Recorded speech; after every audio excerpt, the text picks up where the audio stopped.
सोलापूर महापालिकेच्या आगामी निवडणुकीच्या पार्श्वभूमीवर भारतीय जनता पार्टीच्या प्रभाग क्रमांक 8 मधील अधिकृत उमेदवारांच्या प्रचार कार्यालयाचा शुभारंभ मोठ्या उत्साहात करण्यात आला। या कार्यक्रमामुळे प्रभागात निवडणुकीचे वातावरण चांगलेच तापले आहे। यावेळी भाजपचे अधिकृत उमेदवार अमर पुदाले, गीता गवई, प्रवीण दर्गो पाटील आणि कविता धुम्मा उपस्थित होते।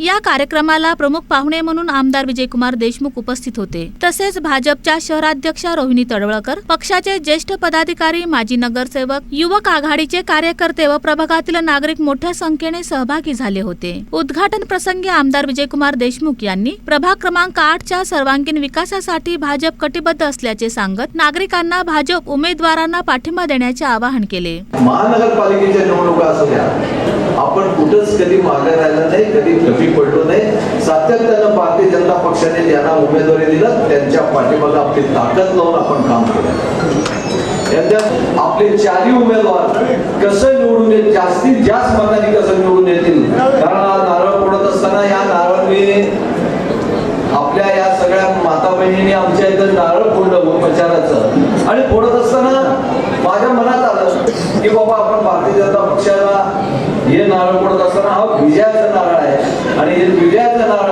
आमच्या बहिणींकडनं आपल्याला माहित आहे। तेव्हा आपण चांगल्या रीतीने या भारतीय जनता आपल्या या सोलापूर शहरामध्ये काम करूया।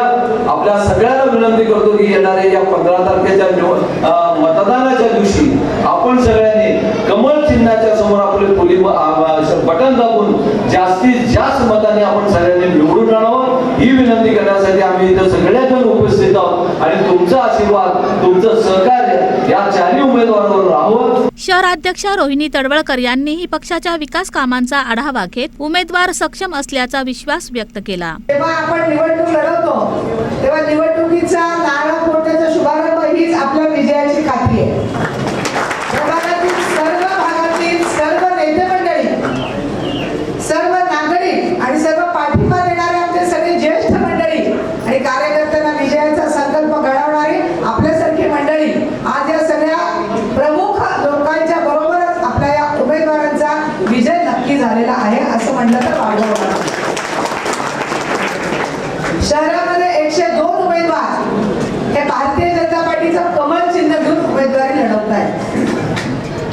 घरकुलाच्या योजनेच्या वेळेला आणि विमानतळाच्या उद्घाटनाच्या वेळेला माननीय देवाभाऊ जेव्हा इथे आले होते तेव्हा सगळ्यांनी IT पार्कची मागणी केली। आमचा जो इथला शिक्षित तरुण आहे तो पुण्याला जा, मुंबईला जा, बेंगलोरला जा, हैदराबादला जा, आणि सर्व सिनियर सिटीजनचं शहर सोलापूर शहर त्याची ओळख अशी व्हायला लागली आहे। जेव्हा आमदारांनी त्याची मागणी केली तेव्हा एका क्षणाचाही विलंब न करता IT पार्क आपल्याला महाराष्ट्रामध्ये नव्हे तर महाराष्ट्रातला 3 नंबरचा IT पार्क सोलापूर शहरामध्ये होणार आहे। त्याच्यासाठी जागेची निश्चिती झालेली आहे, त्याचे इन्फ्रास्ट्रक्चर उभारण्यासाठी पैशाची तरतूद झालेली आहे। निवडणुका झाल्यानंतर त्याचं प्रत्यक्ष काम सुरू होणार आहे। मुलींसाठी मोफत शिक्षणाची सुविधा आपल्या सरकारने दिलेली आहे। ते त्याच्यासाठी मुली काहीही शिकू देत, इंजिनियर होऊ दे, आर्किटेक्चर होऊ दे, डॉक्टर होऊ दे, तिला तिच्या शेवटच्या शिक्षणाच्या शेवटपर्यंत तिला पैसा उपलब्ध महाराष्ट्राचं सरकार करून देणार आहे। ढोल ताशांच्या गजरात घोषणाबाजीसह प्रचार कार्यालयाचा शुभारंभ करण्यात आला असून नागरिकांकडून भाजपला उत्स्फूर्त प्रतिसाद मिळत आहे। भारतीय जनता पार्टीचे प्रभाग क्रमांक 8 निवडणूक प्रचाराचा शुभारंभ माननीय आमदार विजयकुमार देशमुख, शहराध्यक्ष रोहिणी तडवळकर व इतर सर्व समाजातील मान्यवर व प्रमुख भागातील या लोकांच्या उपस्थित पार पडला। या परिसरातील नागरिकांनी एका हाकेवरती हजारोच्या संख्येमध्ये या कार्यक्रमाला उपस्थिती लावली। मी या सर्व मतदारांचा आभार मानतो, ऋणी राहील की अशा मतदारांनी मला 2दा नगरसेवक केलं, आता 3ऱ्या वेळी ते हॅट्रिक पार करतील आणि ह्याच्या पुढेही ह्याच्यापेक्षा जास्त पद्धतीने मी काम करण्याचा प्रयत्न करेल, एवढी गवाही